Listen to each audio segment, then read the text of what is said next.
Hello, creative friends. This is Joy. So I made this portfolio, which I'll add a link to it. And I made it because I had this loose leaf watercolor paper, and I created these watercolor backgrounds, which I'll also add a link to those, where I can just pull one out and do a drawing like I did with this tiger. So I wanted to do a video to kind of show you my process and, like, you know, how I did the tiger, but with a different animal. And so this portfolio really keeps all of my loose leaf drawing watercolor paintings in one place and all together. And so I take one of my watercolor backgrounds, and I got the idea because I did Inktober, and I just showing you a real quick flip through of my Inktober drawings. I have all of them on my website if you want to check that out, and I have a link to my website below as well. And after doing the Inktober, it really got me excited about drawing again. I mean, I used to draw animals when I was a kid all the time, and I've done a few through the years, but I don't know. I've been doing a lot of mixed media and other things, and I got kind of bored with that and thought I need to get back to what I used to always love to do artistically, which is drawing animals. So Inktober was a perfect opportunity for me to do drawings of animals. I did a drawing of a different animal every day of October. So basically, it's the same process. I just did that in pen and ink, and I'm doing it on these watercolor backgrounds. And I just do a basic outline of the animal with a pencil and where the nose and the mouth and the eyes go. And you can't really see the pencil marks on here very well, but you know, it's there, and it just helps me to get the proportions correct.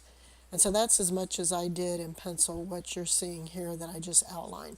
And then I just go from there using my pen and start doing the hash marks and filling in all of the other features of the animal.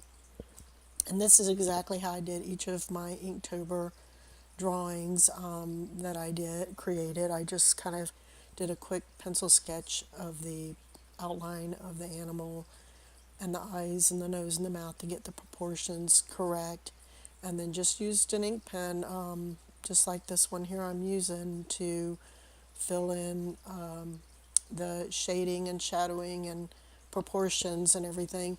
All of my Inktober drawings are just pen and ink on just white, plain white sketch paper. And after doing it, and some of the animals I did, I was like, wow, this would be really pretty with some color. So then I thought, well, to continue this practice of drawing animals, I wanted to do larger drawings on watercolor paper and actually, be able to add some coloring, watercolor or whatever needed to be added. And on the tiger, I did use some watercolor pens to add the orange. Once I had the tiger drawn out with my pen, with all the stripes and everything, I did use, like I said, the watercolor pens that I bought recently to do the coloring, and then I used a white Signo pen for any of the whites highlights of the tiger, and I use it a little bit on this as well, but I don't use it on a lot. I just use the white and just sparingly in different areas. I decided that I didn't want to color in all of the white stripes. I really liked being able to see the background through the black stripes, through the stripes. And so I left the animal without the white stripes where you can see the background through the striping on this particular one, and I just added a little bit, which you'll see here when I get to it, of the white in the mane, because it just, I thought, looked better. So I'm using my pen again to do some hashing and some, shadowing, and the sun started coming in the window here, and I do adjust the blinds here in a minute.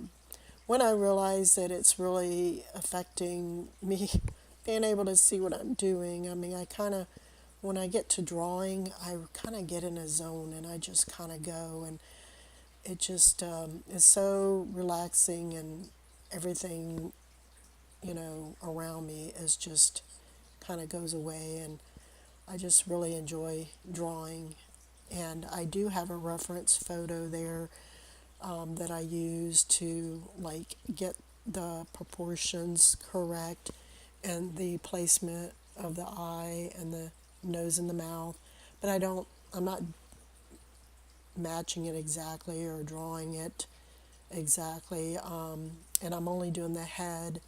I'm not doing like it has more of the body in the drawing, and it was, or in the picture, it's just a picture from a calendar. I've collected lots of pictures of animals through the years.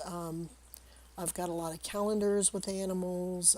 I've got pictures from magazines of animals, things like that, that I'll use for reference. I even bought several books, artist books, that have pictures in there of animals that artists can use for reference.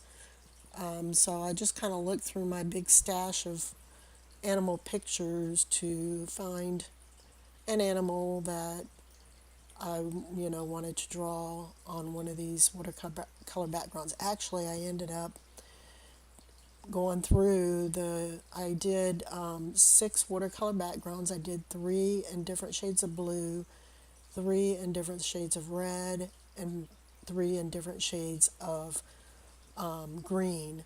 And I decided to go through my stash and select a different animal to do on each one of these backgrounds.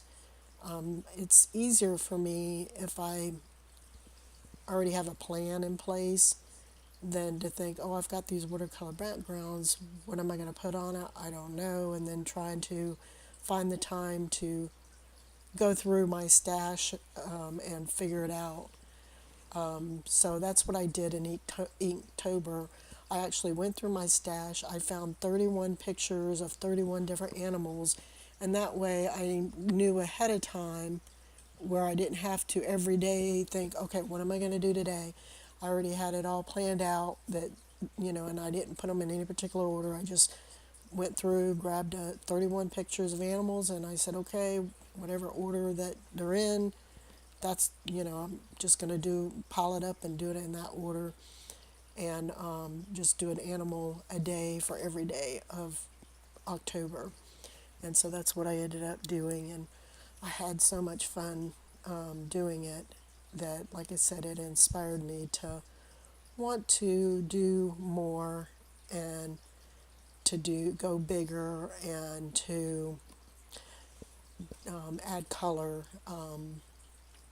When I did the Inktober, there was a few, like I said, animals. Like I did a toucan, which is a very colorful bird. I also did a macaw, which is a very colorful bird, and I was thinking, man, these would be really pretty with some coloring. But since I had already started the first several drawings and just pen and ink, I just decided to continue that same process and just do them all in pen and ink. And I actually had taken some of the I took copies of the ones that I liked the best, and I actually have them hanging on my desk at work, and they just make me so happy to look at them. And I also created some cards with them, 31 cards, and I created like a little zine, or a little book of all of them as well, that I have in my Etsy shop, if you want to check that out, of all the 31 drawings that I did for Inktober. So you could see here that I did the mane, and it really shows that blue coming through where the white of the mane is, and I just felt like it would look better being white, so that's what I did with my Signo pen. I went ahead and made those stripes white and added some other highlights of white on him where I felt, he needed to have some white. So that's pretty much the drawing of my zebra. If you like it, you can give me a thumbs up. You can also leave me a comment, or you could subscribe to my channel if you want to see more.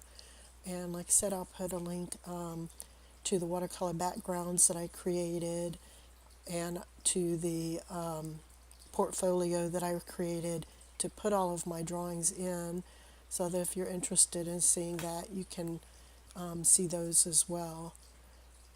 And I'm just doing some last minute kind of looking to see what other details need to be improved upon here. And that's pretty much the zebra that I created to go in my new portfolio. So I sign and date it, and then here's my portfolio again. So I add that to my drawings. There's the tiger and there's a zebra, pretty much the same. Like I said, the only difference is the tiger I used watercolor markers or pens to add the coloring. Thank you for watching, and we'll talk to you guys later. Bye-bye.